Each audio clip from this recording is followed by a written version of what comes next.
আসসালামু আলাইকুম।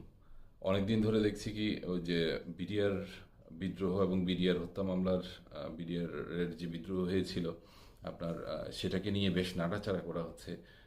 এটা ঘুরে ফিরে আমি জানি না আওয়ামী লীগের কে এটা সংশ্লিষ্ট করার জন্য হোক বা বিভিন্ন কারণে বিডিআর বিদ্রোহের কথা চলে আসছে। বিডিআর বিদ্রোহ যেমন একটা বিদ্রোহ ছিল যেখানে অনেক আমাদের চৌকস সেনা কর্মকর্তাদের প্রাণ গিয়েছে, এটা অত্যন্ত সেন্সিটিভ একটা ইস্যু, এটার বিচার হওয়া অবশ্যই উচিত। কিন্তু একইভাবে আমাদের খেয়াল করা উচিত হলি আর্টিজানের মতো যে ঘটনা হয়, যে দেশে হলি আর্টিজান এর যে ঘটনা, সেখানে যে জঙ্গি মদদের যে বিষয়গুলো ছিল, সেই ধরনের বিষয়গুলোতে আমাদেরকে অ্যালার্ট হতে কেউ কোনো কথা বলে না। খালি ওই যে দেশে বিশৃঙ্খলা সৃষ্টির জন্য নাড়াচাড়া করতে হয়, যেটা দেশ আরও উশৃঙ্খলতার দিকে যাবে, সেই জিনিসগুলো নিয়ে নিজেদের যার যার আখের গোছানো বা যার যার সুবিধা পাওয়ার জন্য আহ, খুব হিরো হওয়ার জন্য অনেকে চেষ্টা করে, এই জন্য এই জিনিসগুলো করা হচ্ছে। কিন্তু হলি আর্টিজানের বিষয়গুলোর কথা বলতে পারেন না।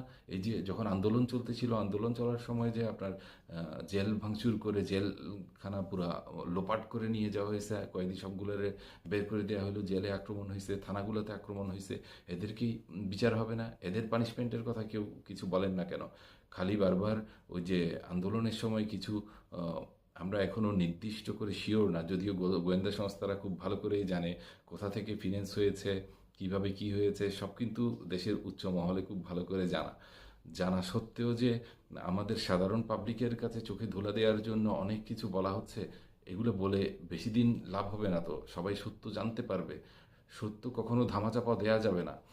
একটা জিনিস খেয়াল করেন যে ধরেন কেউ মার্ডার করেছে, একজনকে মেরে ফেলেছে, মার্ডার করে ফেলার পরে সে আসামি আজ পর্যন্ত আপনার লুকিয়ে যেতে পারছে? পারে নাই। কিন্তু মার্ডারের সত্যতা শেষ পর্যন্ত প্রকাশিত হয়।